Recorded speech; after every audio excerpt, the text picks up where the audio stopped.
The Ethiopian government has put an end to freedom flights. The Falashas are trapped. Nevertheless, many attempt to escape. I knew that if they caught me, they would make me suffer. They had announced a new law. Whoever attempts to escape will be killed. I was not sure what they would do to me. I thought that if they caught me, they would torture and kill me.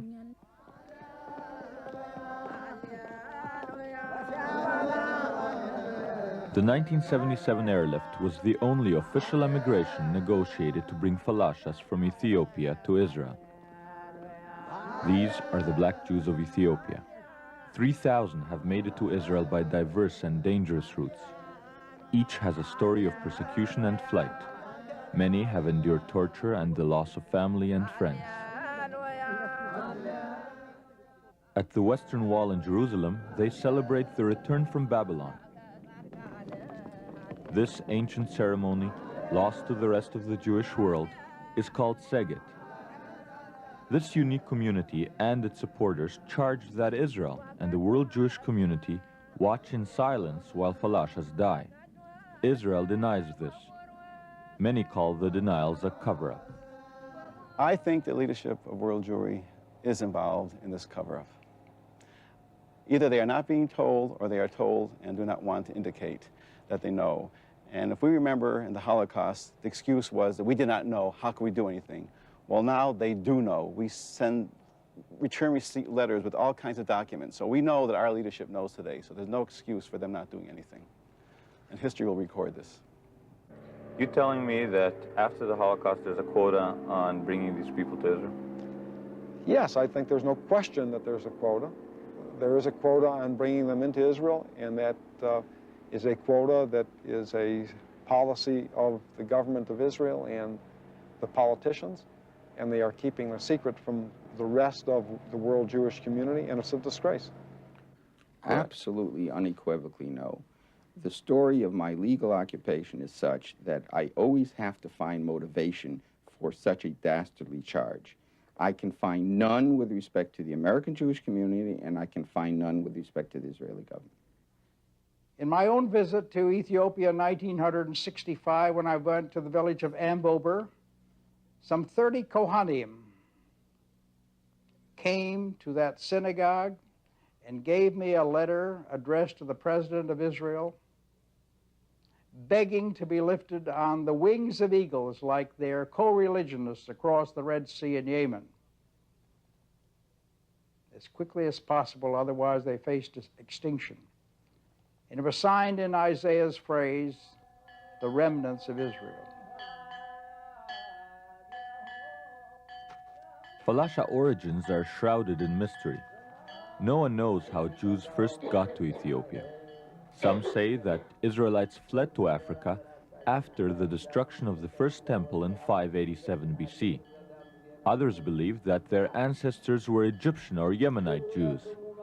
The most popular legend recounts how, in the 10th century BC, the Ethiopian queen Sheba, ruler of the ancient kingdom of Cush, upon hearing of the wisdom of Solomon, traveled to the land of Israel. Legend has it that after seeing the queen's beauty, Solomon tricked the Black Queen into spending the night with him. The queen returned to Ethiopia, where she gave birth to Solomon's son, Menelik I. When the young prince was old enough, he traveled to Israel and was united with his father.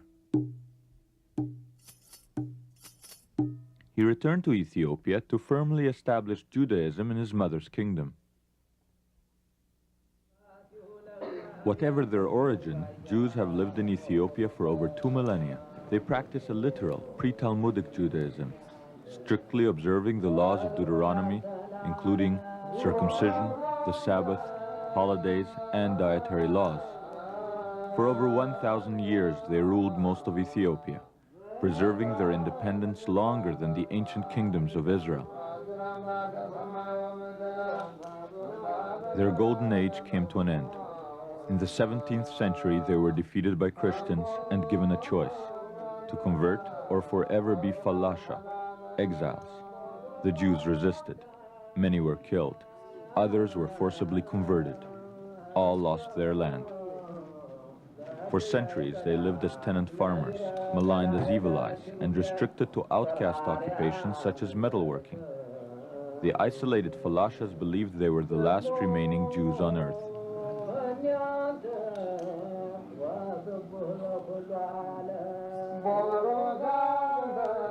This archival film was shot by American author Meyer Levin during the reign of Haile Selassie, Lion of Judah, King of Kings, who ruled over feudal Ethiopia for 49 years. Selassie did not change their second-class status. They were, however, free to practice their religion. Each village had its own synagogue. This synagogue is now padlocked.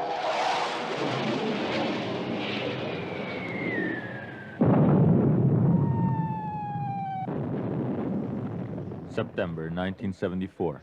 Selassie is overthrown. Tanks are stationed outside the palace. The emperor is spirited away in this blue Volkswagen. The revolution precipitated bloody conflicts all over Ethiopia and created over 1 million refugees. Secessionist movements sprang up everywhere. War erupted between Ethiopia and Somalia over disputed territory. Fighting continues to take place in Eritrea, where Arab-backed guerrillas struggle for independence. The new military junta is called the Derg, or the Committee. From 1977 to 1979, during the campaign of Red Terror, over 15,000 were killed. Jails were crammed with more than 100,000 political prisoners. The new regime was bolstered by 25,000 Cuban troops and over $3 billion in Soviet military aid. Deeply indebted, Ethiopia's new leader, Lieutenant Colonel Mengistu Haile Mariam, propelled Ethiopia into the Soviet bloc.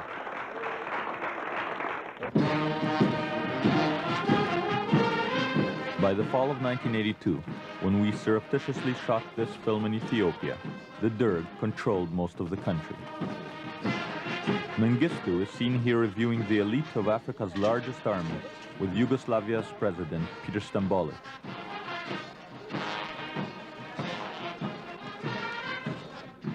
Under the watchful eye of the ever-present Soviet advisors, Mengistu is attempting to portray a new, less bloody image.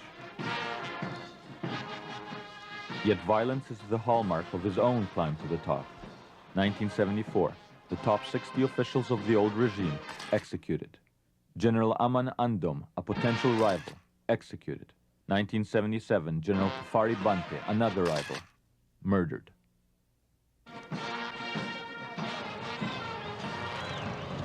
Under Mengistu, an uneasy balance now exists between politicians who wish to liberalize Ethiopia and the military, unaccustomed to a free press. Both sides are attempting to change Ethiopia's image from revolutionary battlefield to a stable Marxist state, forging a new national communist identity out of its diverse ethnic communities. Reports tell of a systematic campaign against the Falashas, who refuse to trade their ancient faith for the new creed. Chargé d'Affaires Tesfaye Demeki is the highest-ranking Ethiopian diplomat in Washington. Some Zionist organizations have been talking about a group of Ethiopian Jews, Falashas, that they're being oppressed. Could you comment on that? Is there any truth to this matter? Absolutely, absolutely absurd. Conversely, you see, under the feudal regime, the Falashas were a certain religious group that pursued the Jewish religion in the Gondar area of Ethiopia, who were obviously, under the feudal regime, denied the ownership of land. But like any of their compatriots today, Falashas are entitled, like I earlier told you, to 10 hectares of land.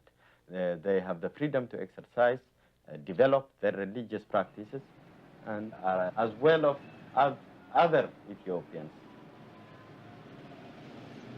Symbols such as the Star of David and the Lion of Judah persist, reminders of the deep roots of Judaism in Ethiopian civilization. At the former Haile Selassie University, now called Addis Ababa University, government spokesman Professor Tedessa Tamrat echoes Demeki's position. You know, one of the first things that the revolution did was to give religious freedom to everyone, to effectively separate state and church. And there is no oppression as far as religion is concerned. Surprisingly, Leonard Seidemann, director of HIAS, a major American Jewish organization, sides with the Ethiopian government on this issue. The report that I read, that I'm giving the most credit to, is the one that says that they can freely practice their religion. So you feel that Jews are free to practice their religion in Ethiopia today? Yes, I think so. Jewish organizations who say that Falashas have religious freedom simply do not know what they're talking about. And I'm not suggesting that they're lying. They have just been badly misinformed. We've heard a lot. We spoke to the Ethiopian... Barbara Rybakov, confused by contradictory reports and determined to find the truth for herself, joined the first group of Western tourists since the revolution to make contact with the Falashas. Is it true? From what we saw, it is very difficult to be a Jew in Ethiopia. The Jews are poor. They have traditionally been discriminated against. Although it is true that the revolutionary government has given them land, they have not been able to keep that land in many places. To practice your religion freely means to have the ability to learn about it. Teaching Jewish studies, learning Hebrew are forbidden in Ethiopia. Under those circumstances, you cannot say that the Jews have religious freedom. One thing must be realized here, that is, Falashas are Ethiopians. They are proud of being Ethiopians. They want to live like Ethiopians. They want to share the hardships, the benefits of their compatriots. They are Ethiopians. They want to remain Ethiopians. They want to die Ethiopians. You go and talk to them. Taking up the challenge, we traveled 10,000 miles to Gondar province, where the last of the Falashas live, to try to discover the truth. The Falashas live here in the Simien Mountains, near the legendary source of the Blue Nile, Lake Tana's Tissisat Falls.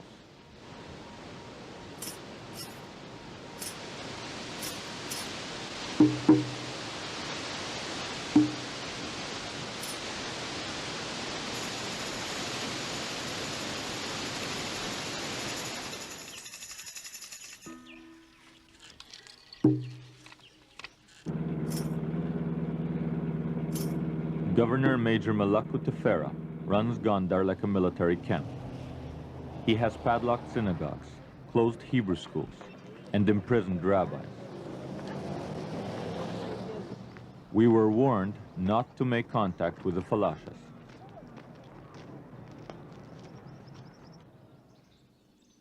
Unique in all of Africa, Gondar's medieval castles dominate the city.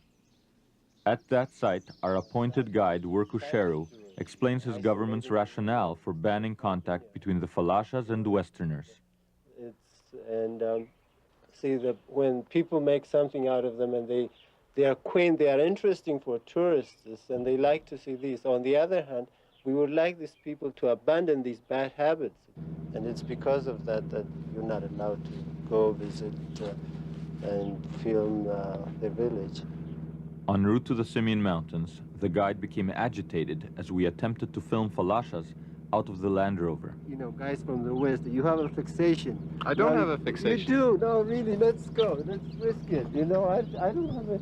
But if you lose all this film, and you have to be cool. Just like as you want this, you must be ready to lose your film. This, you must be ready right now. What, and how would it happen that we would lose the film? You would lose it. That's certain. Why? I mean, it will be confiscated. It will be returned to you after security went all through it and see that there are no shots of Falasha. Yeah.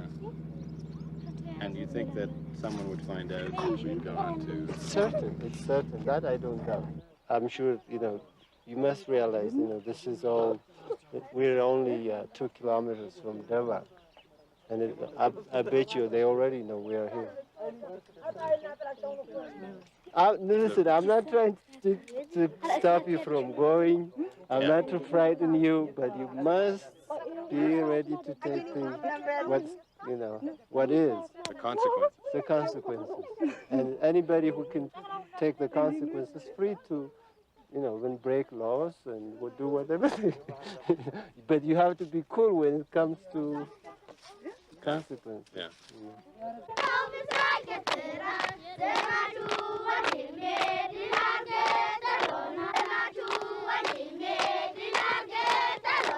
We tried a different route.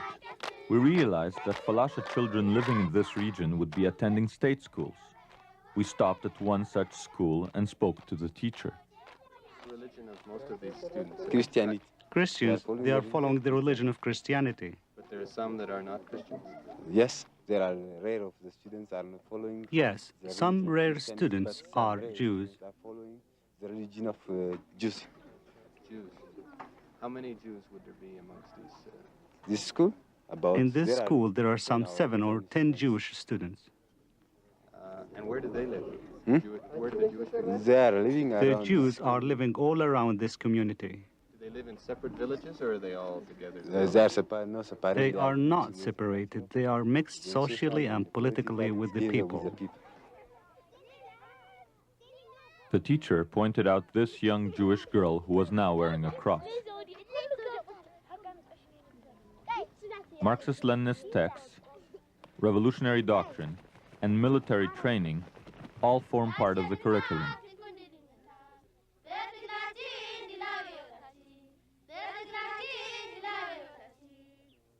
We saw some of the students over in the field there were marching. Yes, they can.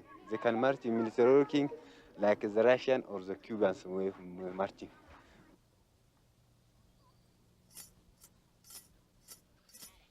Before going to Ethiopia, we studied maps of the Simien Mountains and consulted with Falashas living in the west. As a result, we knew the location of some remote Falasha villages, unfamiliar even to the guide.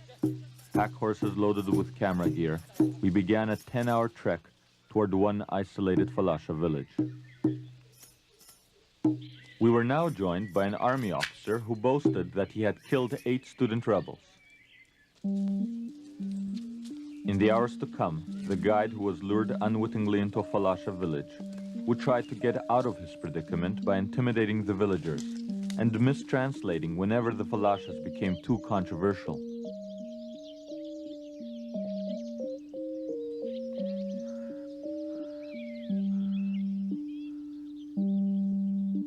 There it was. Fearful of the government officials, the Falashas would answer evasively, at first even denying having heard of Israel. Often a gesture revealed more than the spoken word. Everyone was nervous as the interviews were conducted in a village that officially should never have been entered.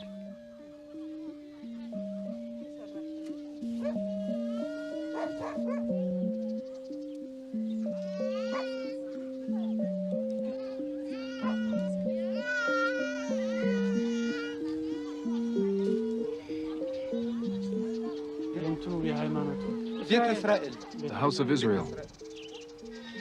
Are they still able to carry on their religion here in this village? Do they carry on? Yes, around here, there are many of us. Our religion is different. There are many of us. We believe in the Torah. Here comes the rabbi.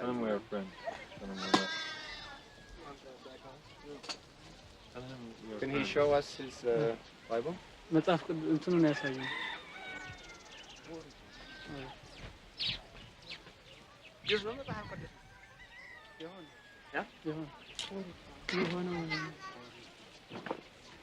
How long have they been living here in this village?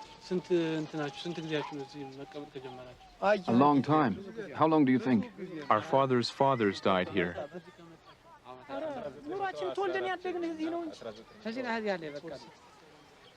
67? Yeah, 67, 68. Are they happy living here? Do they enjoy living here? Yes.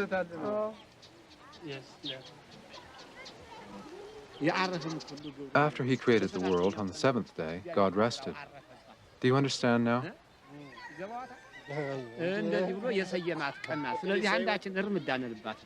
Now we are having a little discussion here about the Old Testament, and he was saying, I was telling him that there are some people who go by the New Testament but don't have the same habits they do, and I was saying they have improved some, and he was saying that's not good, and he gave the for example the Sabbath. The Sabbath is a sacred commandment that it should be respected, and these people on the Sabbath do not do anything. They don't walk, they don't work. Sabbath is resting. Do they have much contact with other Jewish people in Ethiopia? Do you have contact with other Falashas in the area? What kind of contact? We do have religious gatherings. Yes, we do get together. Yes, we do have our reasons for getting together. We get together for special occasions. By the law of the Torah, we get together on Yom Kippur, Sig, Passover. On those special days, when we celebrate those holidays, our Kohen calls us together. Everyone comes together, congregates together, and we study the commandments, listen to the teachings, and do all the special things. Do they like it here? Do they want to go somewhere else? Do they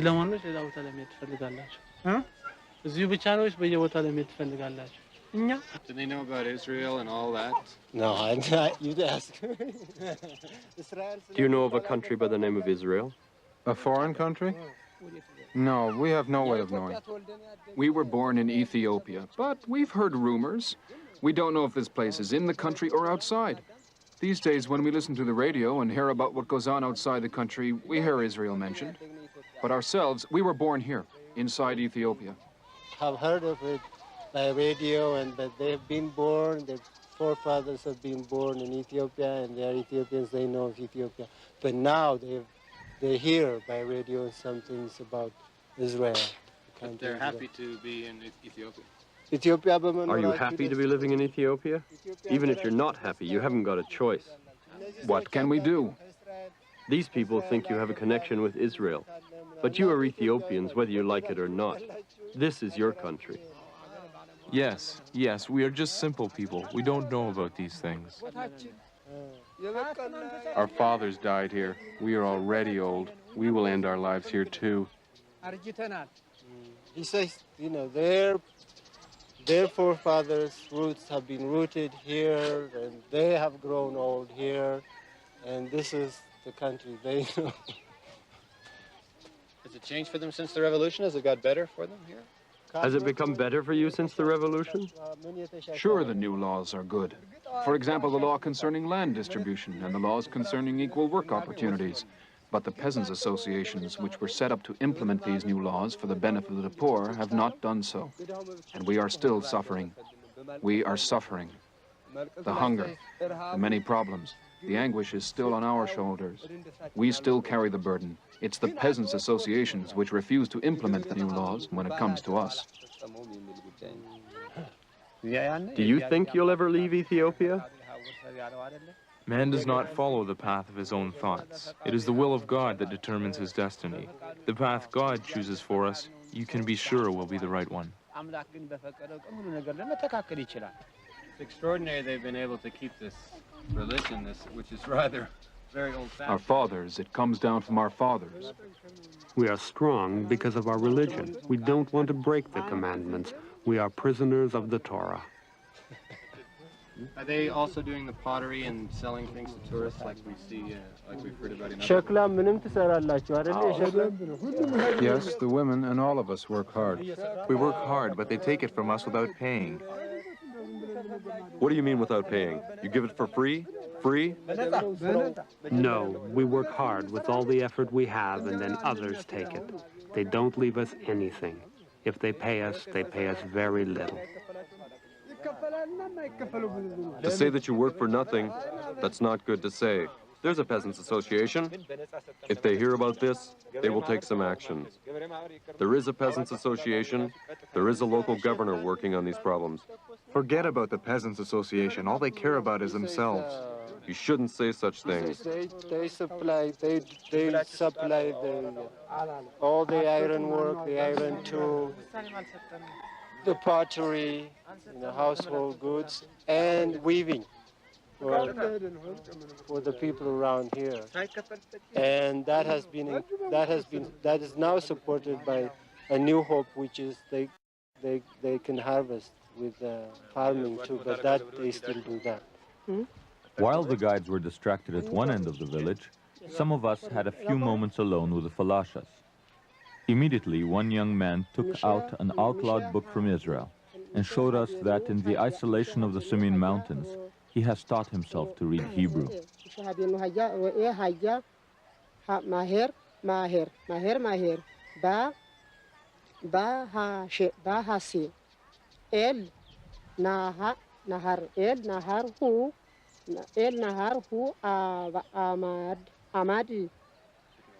Also treasured was this Polaroid photograph of their Bible, the Torah, taken by a tourist in pre-revolutionary times.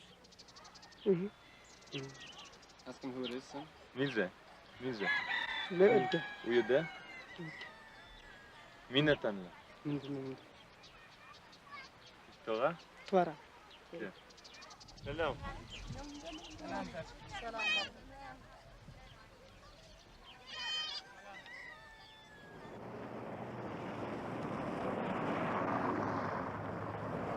Montreal, Canada.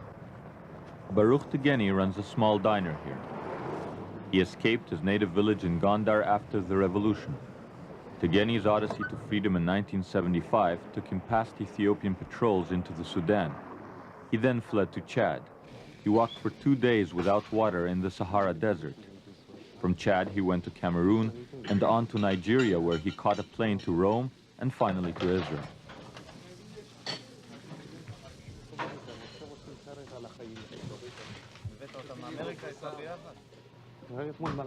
When he tried to involve Israelis in the rescue of his people, he was told that rescue would be impossible.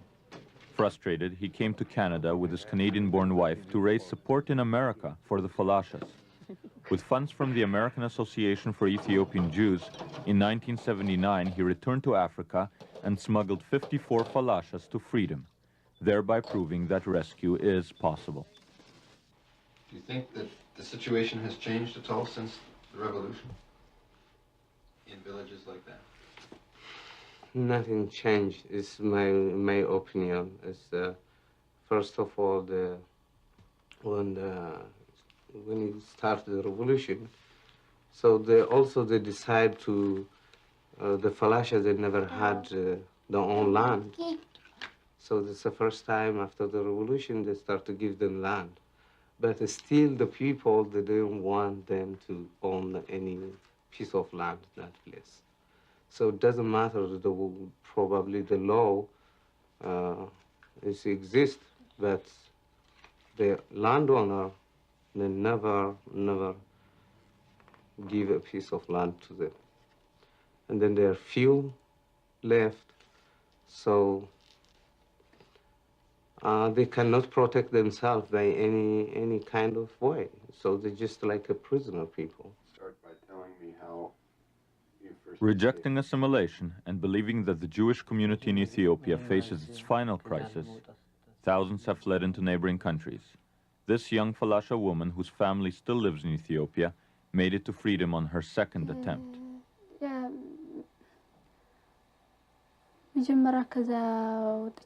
When I first thought of leaving for Israel, I didn't think I'd have problems along the way. I traveled a long distance over many roads. We were robbed by bandits along the way. Our legs were scratched and cut by thorns. We had blisters on our feet and we were hungry. It rained all the time. We came to a small village. Nearby, there was a big river. When we tried to cross it, we were caught. At first, they slapped us and kicked us. Then they put us in this place where they beat people. They have irons with screws that you can tighten, like this. After that, they put a stick between our legs with the point under our chin. Then they lifted our legs up until we were upside down. They tied our thumbs with leather, put them over our heads, and tied them back there. Then they started to beat us with a metal bar. We started to scream.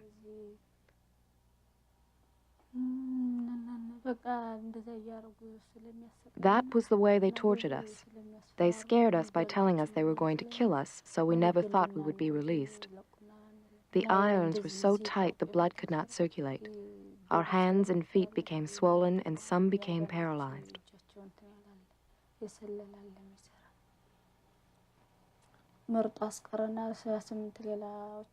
Governor Malaku warned us repeatedly not to attempt to escape again. Then he said, "You can go, but if you are caught trying to escape again, you will die." What is the government's policy in terms of immigration, leaving Ethiopia? There is no general rule that prohibits individual Ethiopians to leave the country as long as their cases are legitimate. Ethiopians are permitted, there is no restriction to leave the country if they wish to do so.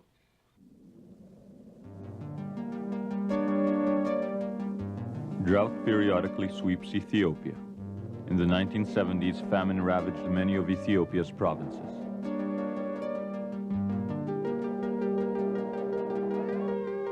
Hundreds of thousands died. This archival film was shot on the Ethiopia-Somalia border. The people who suffer most are the refugees who have fled war, tyranny, and poverty. In the spring of 1983, famine shifted from the Somali border to the provinces of Wallo, Tigray, and Gondar.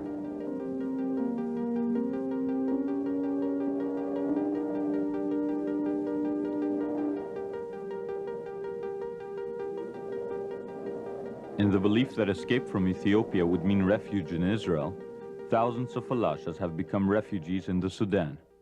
Most have not been rescued. To find out why and complete this crucial part of the inquiry, we journeyed to the Sudan. The United Nations High Commissioner for Refugees administers this camp near the Sudanese-Ethiopian border. The settlement is plagued by hunger-related diseases, dehydration, malaria, trachoma, and tuberculosis. There are 12,000 Ethiopians in this camp. 3,000 of them are Jews. When they arrive, the refugees are close to death. Many die en route. Those who make it are brought back to subsistence level by international relief agencies.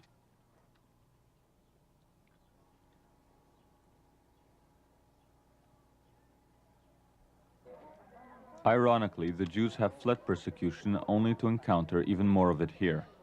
Unwilling to be photographed, they disappear into huts. They are afraid to be identified as Jews. Age-old prejudices persist. Superstitious refugees believe that it is the Falasha's evil eye that causes suffering in the camp. Many have turned on the Jews. Caught between hostile neighbors, certain that Israel will soon save them, the Falashas wait. Their numbers diminish daily, a result of violence, hunger, and disease.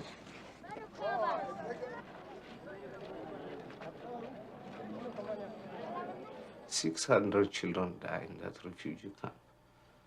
Women, children, don't have food. They don't have medical treatment. They try, you see, they try to reach to Jerusalem, and they didn't get it. 600 children. Who's talking about them? Who cares about them?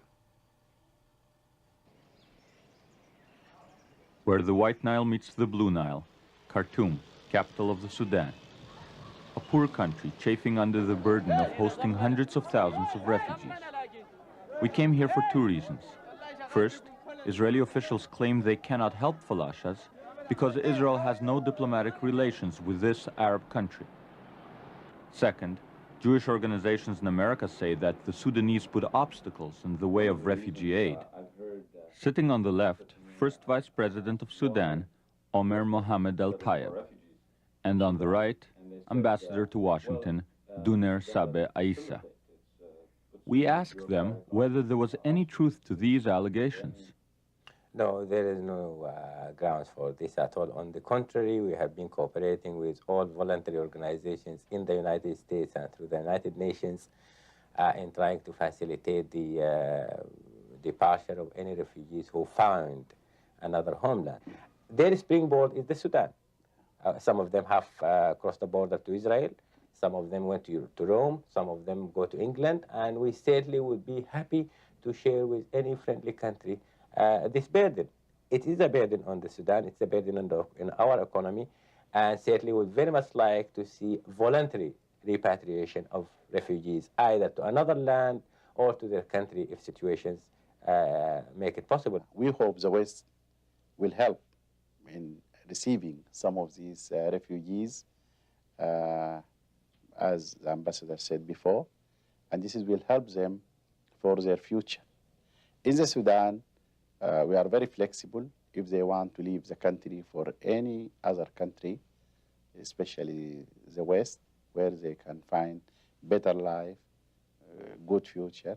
Definitely, we will help them, and there are no any obstacles against that. The case of the Falasha Jews was they wanted to be repatriated directly from Ethiopia into Israel. We did not actually want it to, we didn't want to be party to that, but we welcomed them as far as being refugees. If they cross the border into the Sudan, we welcome them as refugees. If from the Sudan they can arrange to go to wherever they want to, we will be happy to facilitate that to them in as much as politically is feasible for us. But as a whole, if these refugees cross the border in the Sudan, they will have the same treatment, humanitarian treatment that other people had. From then on, if they can make their own contacts and be repatriated to another country with which we have diplomatic relations, we welcome that. If they depart to another country with which we have relations, and from then on go somewhere else, it's their business, we will not interfere. But somewhere else you mean Israel? Yeah, wherever. I know they go to Israel. As a matter of fact, there are a number of Ethiopians that I met in the United States, and their route was they crossed the border into the Sudan. From the Sudan, they went into Israel. Not directly, of course, because there are no flights, but they probably have gone into some other country. From that country, they went into Israel, and from Israel into Rome, and from Rome into the United States. New York City, headquarters for the Jewish refugee aid organization HIAS. The Sudanese say the Falashas can go. Leonard Seidemann argues that helping Falashas would compromise secret Israeli rescue operations. Are you saying there is no role for HIAS to play in the refugee situation of Ethiopian I would say Jews? the role we're playing in the political field is the role that to which we've given the greatest priority. I'm asking, is there a role for HIAS to play in the refugee situation? We are playing that role. And what role is that? Staying out of Israel's way? No. That's not the way to put it. We are endorsing the fact that what they are doing is the correct approach. But what I'm trying to get to is not what you're endorsing, but what you're doing. We are working in the political field. No, I'm talking about the refugees. Well, the political field is on behalf of the refugees. What do you mean then by political field? Have governments try to have the United States government try to influence the policies of the governments involved, which make it difficult. Which governments? The Sudan, for example. So you're trying to influence the Sudan government? As well as the Ethiopian government, both. We spoke to the vice president of Sudan, and he said that they are putting no obstacles in the way of any refugees getting out, and he mentioned Falasha specifically. Well, that's the first time I ever heard that. I never heard that, and I would be glad to try to take it up, to pursue that. That's an interesting piece of information you're supplying to me, and if I take the details of that, I would try to pursue it. But surely if you're already involved in diplomatic and political effort, you would have already approached the same people we interviewed. Our approaches did not produce the answer that you just told me you received. You spoke to the vice president of Sudan? No. You spoke to which Sudanese officials did you speak to? I was in Khartoum myself for several weeks, and I spoke locally. To? I can't mention their names.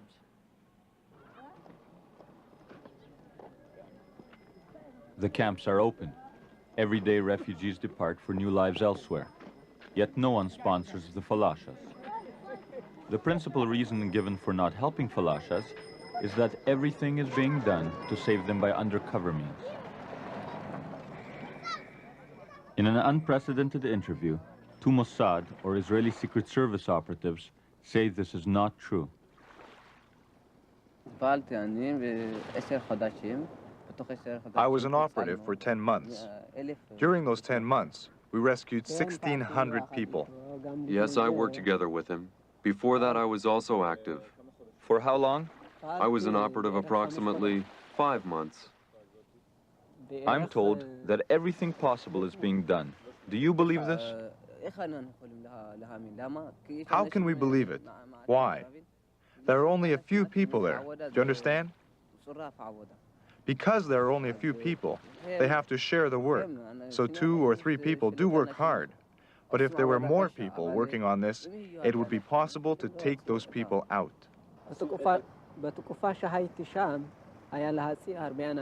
During the period I was there, it was possible to save a lot of people, even in a single day. Yes, there was danger, but even with danger, one can also work hard and save many people.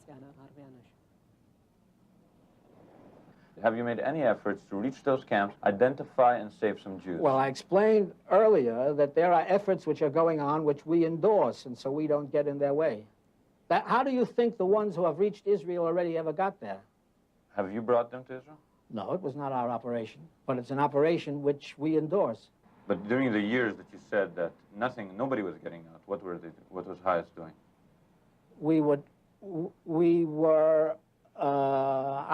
I'm not able to answer that.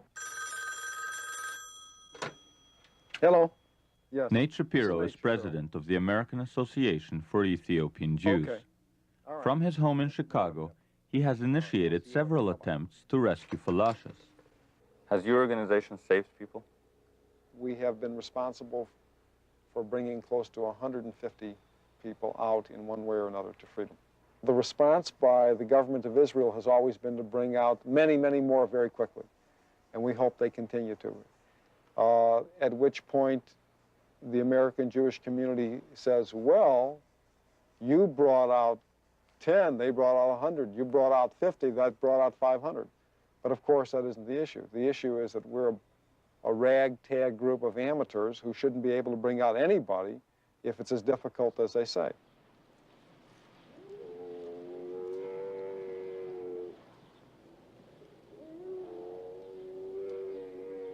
In the Sudan, we were filming outside the camp when a young Falasha tentatively approached us. He was afraid of being identified as a Jew by hostile refugees and unwilling to lose this opportunity of sending a message to the world generally and to his uncle in Israel specifically. Later, he came back and spoke to us. Does he think he'll ever go back to Ethiopia?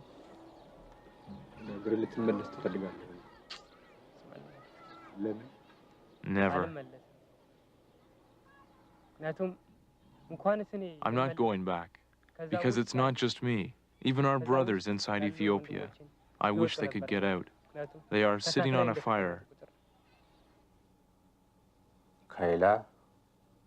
This non-Jewish former guerrilla of the anti-Mengistu Ethiopian Democratic Union corroborates these sentiments. The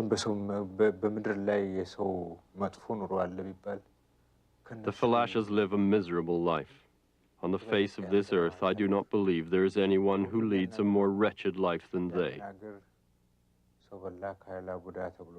They flee Ethiopia because they are labeled evil eyes and branded as sorcerers. They are landless and ostracized. Worse still, they come here to the Sudan, leaving their way of life behind them in the hope of finding freedom and safety. Instead, they have fallen into the hands of people who consider them enemies simply by virtue of their name. They are considered less than humans, dogs. If they feel like it, the locals kill them. Once, near the border, they murdered 15 Jews and buried them in a mass grave. It's enough to make you cry. People of Israel, if you have compassion, you will save them. If you cannot, tell the world to save them. The way these people are living is shameful. And the shame is on you too, because they suffer in the name of Israel. They are tortured and degraded in your name. And your failure to show concern is a disgrace. It is in the name of Israel that these people die. I feel ashamed for you.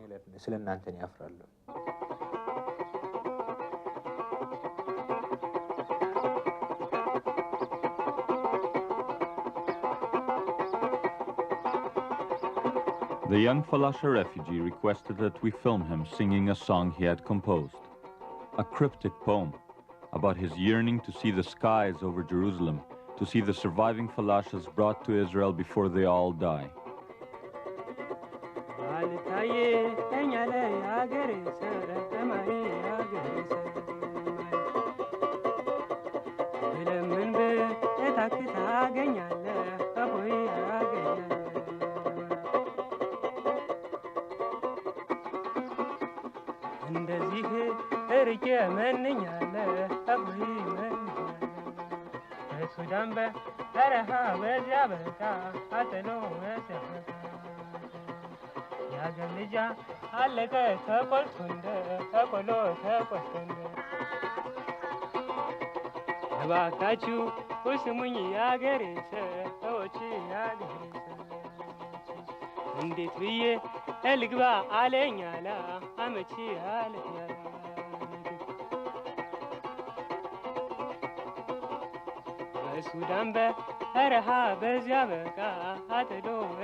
We located Babu Yaakov, uncle of the young Falasha refugee, outside Jerusalem, at the home of Rabbi Adani, the first Ethiopian rabbi ordained in Israel.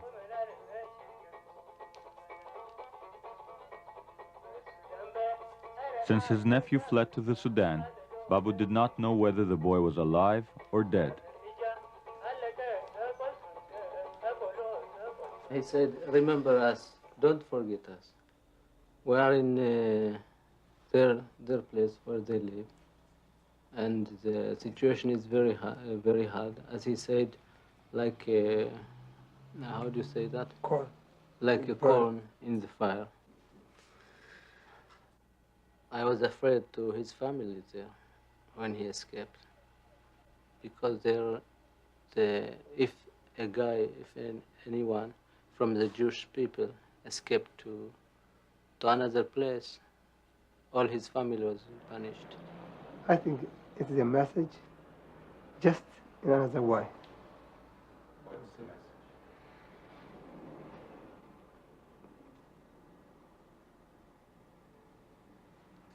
Perhaps about his situation. He just explained about his situation. And the situation of all the Jews. Yeah. What he expect for Israel to do. He just say, we are very difficult here. We're just going to die. After the song, the family listened to a personal message sent by the young Falasha refugee. Save us, how we suffer. We find people with cut off hands, cut off legs, cut off heads. We don't even know who killed them. We couldn't piece together a single body for proper burial. Our history is drenched with blood. Save us. We want to fulfill our common destiny with Israel. Don't forget us.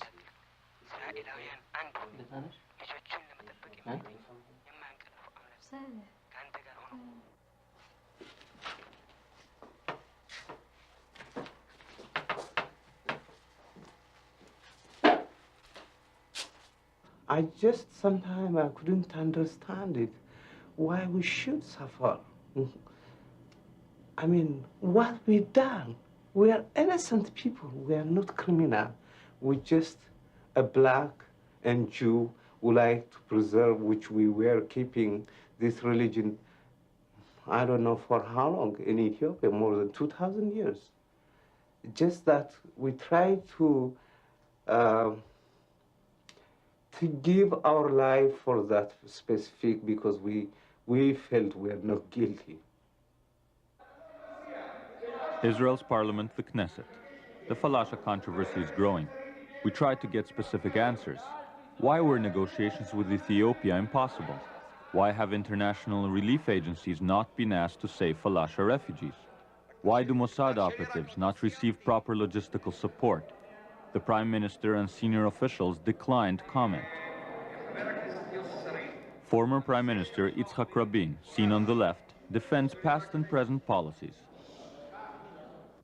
Well, I believe that all Israeli governments, through all the years, have tried to do their utmost to help Jews in distress in the countries where they were not allowed either to maintain free Jewish life, or there was no right to emigrate from that countries to Israel. They didn't lift a little finger. And as a matter of fact, it's my... Dr. Grenenberger is founder of the American Association for Ethiopian Jews. Somewheres that their embassy, the Israeli embassy in Ethiopia, was even forbidden by an order to allow any of them to come. Why they should be against even the American Association? They try to save some of them to take them out. They say, no, we will do it. Leave it to us. We know how to save Jewish life all over the world. It doesn't work for Falasha at this point. The kind of efforts which are made are considerable, and since they include risks to the Falashans and to those who are involved, I would not say more about it. Attorney Julius Berman is chairman of the President's Conference of Major American Jewish Organizations. For many, he is the spokesman for the American Jewish community. The President's Conference has followed Rabin's line and has not used its leverage in America or Israel to influence the rescue of the Falashas. Reports, and of course, when I was in Israel, I had conversations on the subject. Conversations with who? Conversations with basically Israeli officials, primarily within the Jewish Agency. Have you discussed this with the Prime Minister? No. Have efforts been made to try to exert leverage on the Ethiopian government to allow the Jews more freedom inside Ethiopia? Efforts have not been made formally by the American Jewish community. I believe, in my firm opinion, that that would be useless and it would probably have a very negative effect. So it hasn't been on the President's Conference agenda? When you say the President's Conference, if you mean the President's Conference as opposed to its constituent organizations, yes, I mean that. It has not been in terms of our relationships, for example, with the American government on a day-to-day basis. The answer is yes. With respect to the Israeli government... Yes, what? Yes, we don't deal with them on a day-to-day basis with respect to the Falasha Jews. In fact, the NJCRAC, the constituent member of Julius Berman's organization mandated to handle the problem, deals with Congress on an ongoing basis. It has urged Congress not to get involved. The NJCRAC has told the American Jewish community to keep quiet about the Falashas, lest sensitive information fall into the wrong hands. Yet, in a confidential letter circulated on Capitol Hill and sent to numerous congressmen, dated June 29, 1983, the NJCRAC has divulged those allegedly sensitive details concerning Israeli rescue efforts. Precise data concerning the numbers of Falashas rescued from January to June 1983 are provided, including the dates of rescue. The NJCRAC gives congressmen the option of further circulating this information, while instructing them to keep the media and the Jewish public in the dark. Quote, "You may also want to share the essence of the letter with leadership through internal correspondence. However, we ask that none of the statistics be published in the general media, nor in Jewish periodicals. The letter is signed by Robert Schreier, chairman of the National Jewish Community Relations Advisory Council, Committee on Ethiopian Jews. When approached, the director, the chairman, and officers of the NJCRAC committee refused to comment on this issue.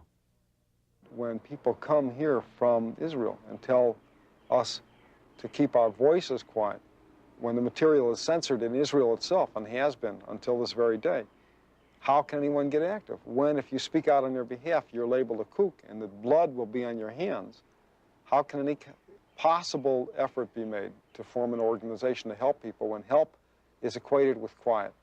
And in reality, quiet, of course, is their death. Public statements about Falasha Jews may be of detriment to Falasha Jews. The Ethiopian Jews have lived and died in silence for a very long time. That's no longer possible, and it's not necessary.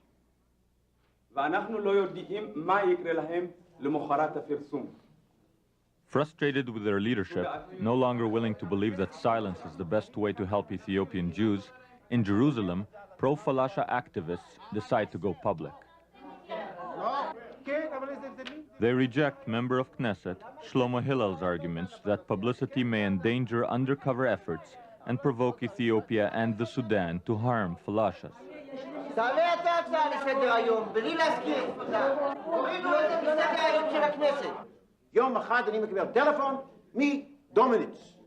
Greenfield, if they continue to talk in America, it'll be on your head, all the Jews that don't get out. Last year, for 6 months, people were rescued. Month after month, they saved Falashas. Only after they publicized the matter in America. Can we take credit for saving them? Of course not. We can't take credit for pressuring the Israeli establishment to do the job. And all this talk about silence is worthless. Now that there's media everywhere, we try to keep this matter secret. That's ridiculous. We're making fun of ourselves. Why haven't they used this one Falasha for their rescue efforts? Don't talk about that. No more secrets. They didn't use this one Falasha who had the expertise, who could have saved many, because he went to America sponsored by the American Association and publicized to Americans the plight of Ethiopian Jews in Sudan and in Ethiopia. Because he went to the public, they didn't utilize him for the rescue, because he's brave. He's a good worker. He's got a set of balls. What's going on here? The road of silence leads to the Falasha's death. That's clear. Maybe we should try a different road. You don't know what you're talking about. I'm very sorry, but you just don't know what you're talking about. We discussed this at the Knesset. What are you going to go public on? Journalists are not idiots. Will you give away details of rescue efforts? What does going public mean? During the Holocaust, they also shut people up. You're safe here, endangering rescue efforts there. I don't accept that. No one was rescued for 6 months, not a single one brought to Israel. But I'm certain that just as happened a year ago and 2 years ago, when there'll be some meeting in Israel, some big meeting of important people, some Falashas will be rescued. You can be certain of that. The Jewish Agency will save a token group to show they're doing something. Why? It's good publicity. They know how to do it. They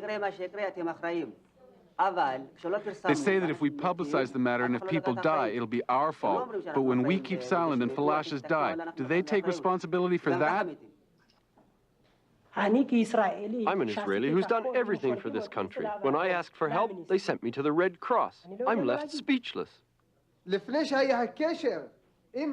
Before we had contact with Western Jews, our numbers were many. We were strong and had a fighting spirit. It is only after we had contact with the government of Israel, after we pinned our hopes on the people of Israel, that we became weak.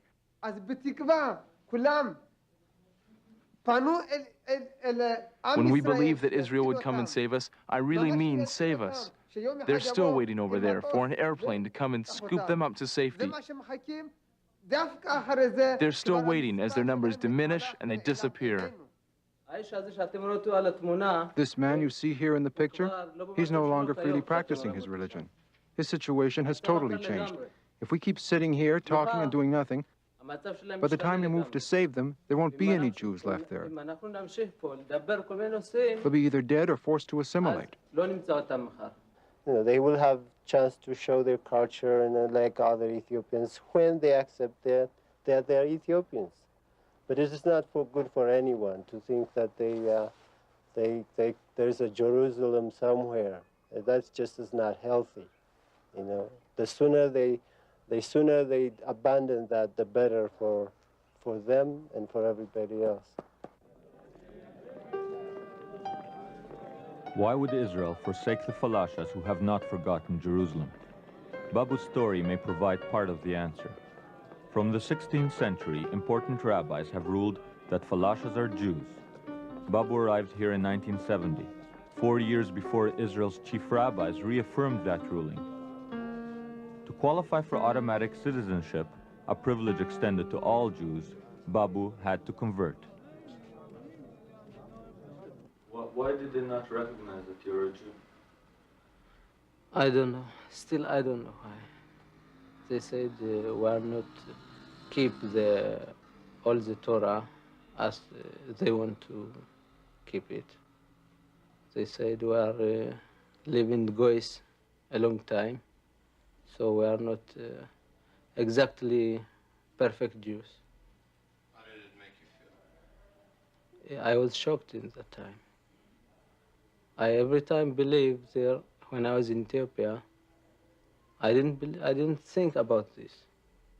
I think that I am a Jew because in Ethiopia, all the Christians say you are Jew.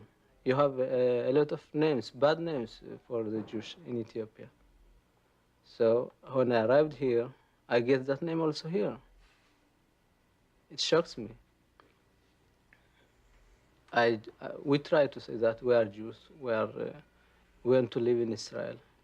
We just dream about Israel long times ago. Since in my life, I dream about Israel. So they said, no, if you want, you can go to your country again. If you want to be here, you have to have a conversion. I have no choice.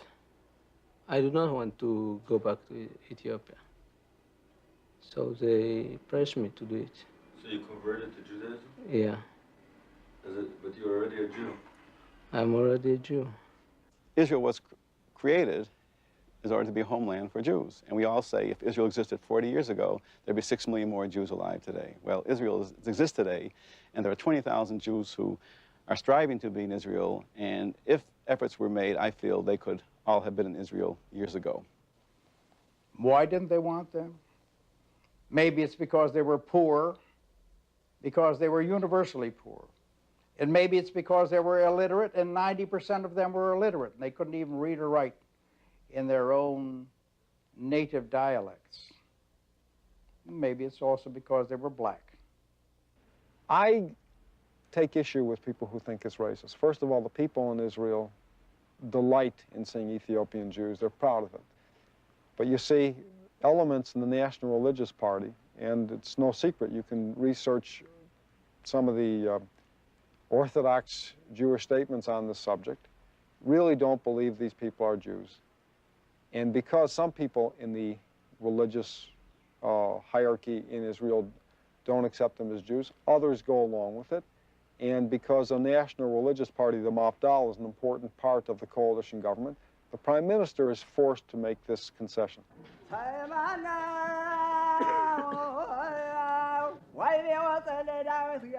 The religious factor may not provide all the answers. The Orthodox community in Israel claims not to be opposed to the immigration of Falashas. Here, at a special ceremony on Mount Zion, Ashkenazi Chief Rabbi Shlomo Goren, in the presence of former President Yitzhak Navon, addresses a Falasha rally designed to mobilize support for stepped-up rescue efforts.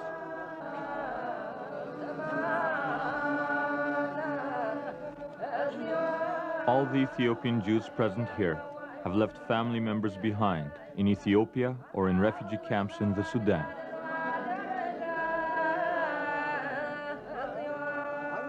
ועלינו It is incumbent upon us to do everything within our means to save them. And we are doing it. We did it in the past, we're doing it now, and we will do in the future, with God's help, everything that is in the power of the people of Israel, the state of Israel, the government of Israel, and the Jewish agency, so as to save, in any way possible, the fragments of the surviving community of the Falashas of Ethiopia. Their foreign policy is conflicting with their obligations to rescue Jews who are distressed. Professor Lenhoff believes geopolitics explains why Israel has not done all it can. They had the so-called African policy started by Golda Meir around 1956, in which the African countries surrounding the Muslim countries were befriended by Israel. And Ethiopia was a prime country there. Now, there's nothing really wrong with this. They brought much good aid, educational, medical, and even military aid to these countries without the strings attached that the major nations like Russia and the United States would bring to these countries. So the black countries, and especially Ethiopia, accepted help from Israel. Now, Israel and Ethiopia have primary interest that Eritrea shall not secede. If Eritrea secedes, then the whole Red Sea becomes an Arab lake. And if this is true, both Ethiopia and Israel lose their route to the Persian Gulf, which neither country could tolerate. So I think Israel did not want to muddy up their foreign policy by talking to either the current government of Ethiopia or the previous government by stating that we're interested in Ethiopian Jews, which would indicate that their government was not being kind to their minorities, and therefore they put their political interests first.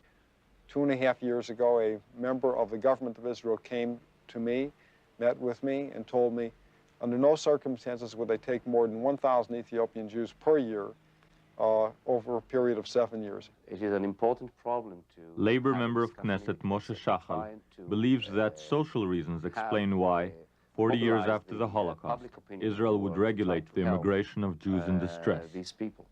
Because in the background there is, well, some thoughts in my mind whether somebody, some official here or there believes in regulating the immigration from this part because these people are, if they are going to come here immediately, all of them will bring a problem of how to absorb, how to have them, how to supply the houses and so on.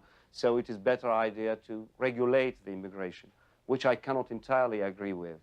הנה בית ליקה, בו כיסא וגם שולחן, משקפיים עגולות, לי על קצה החותם.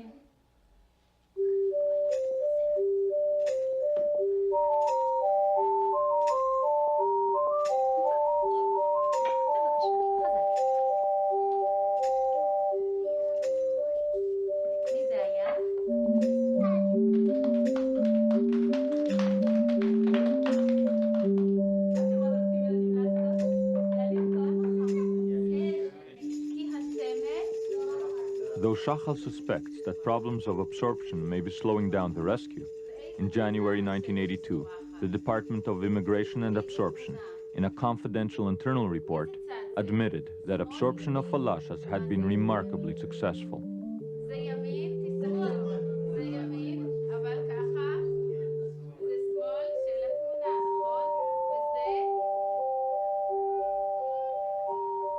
Falashas bring a little bit of Ethiopia with them. The average Israeli quickly accepts the Falashas, and they accept almost everything Israeli. Some worry that the absorption may be too successful, and the newly arrived immigrants may lose all that is unique about their heritage. A social worker explains how average Israelis have reacted to these new neighbors. Most of the population in this place are themselves new immigrants from North Africa.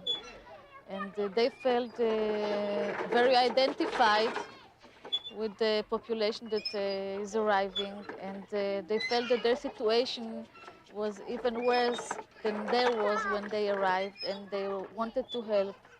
They came here with a lot of clothing. They came with everything they took out of their own houses, and even the children participated in this It was really very surprising to see even small children coming with different parts of their own clothing and asking if they need help. The teachers that teach them at school and in the kindergarten and in high school, all of them are really amazed at their high motivation. We had a few incidents about this. A few children here at school didn't want to study drawing or other subjects. They said, we didn't come to play, we came to study Hebrew and mathematics, and this is not studies to draw.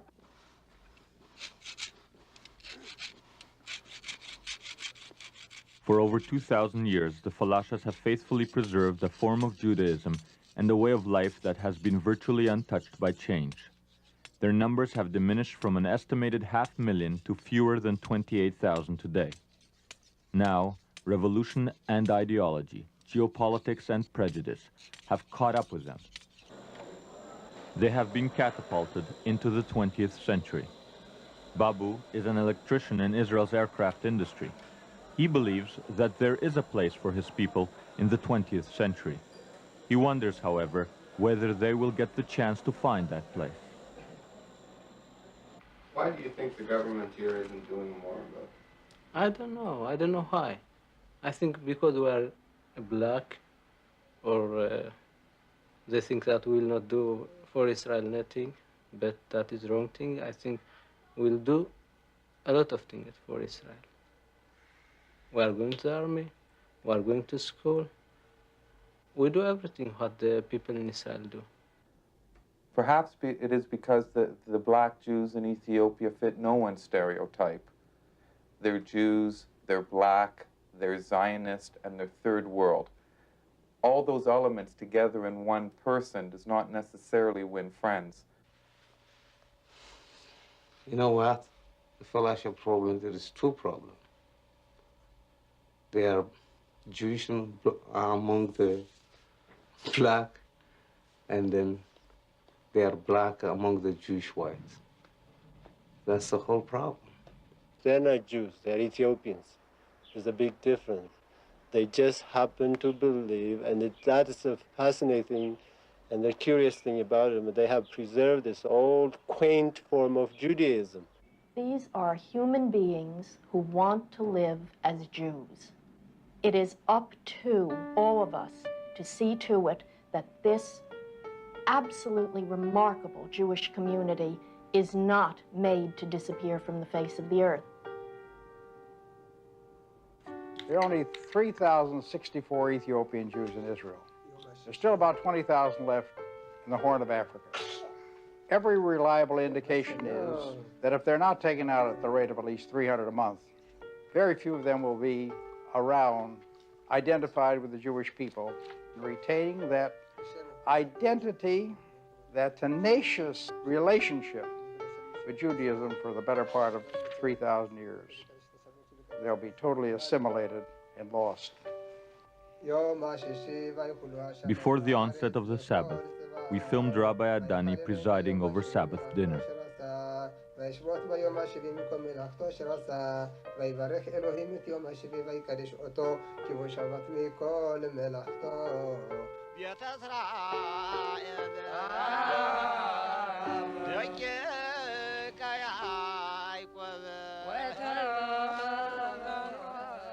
A newborn infant, the first of his line in 3,000 years to be born in Jerusalem, is admitted into the ancient covenant.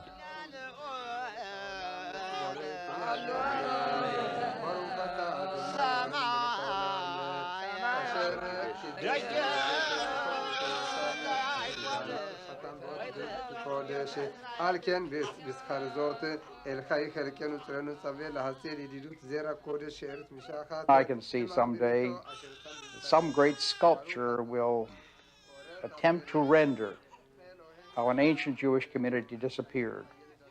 And prominent speakers will extol their ancient virtues, but they will be dead and forgotten.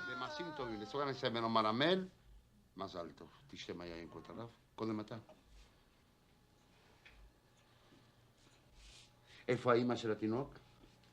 גברתי? מזל טוב, מזל טוב, מזל טוב, מזל טוב, מזל טוב, מזל טוב, אבא.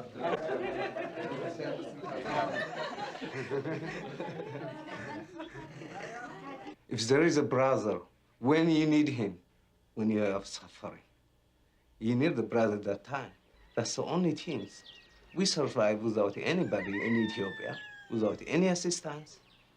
We thought we were the only Jews left in the whole world. But we were suffering all our life in that place. Nobody speak for us. Nobody speak up for us.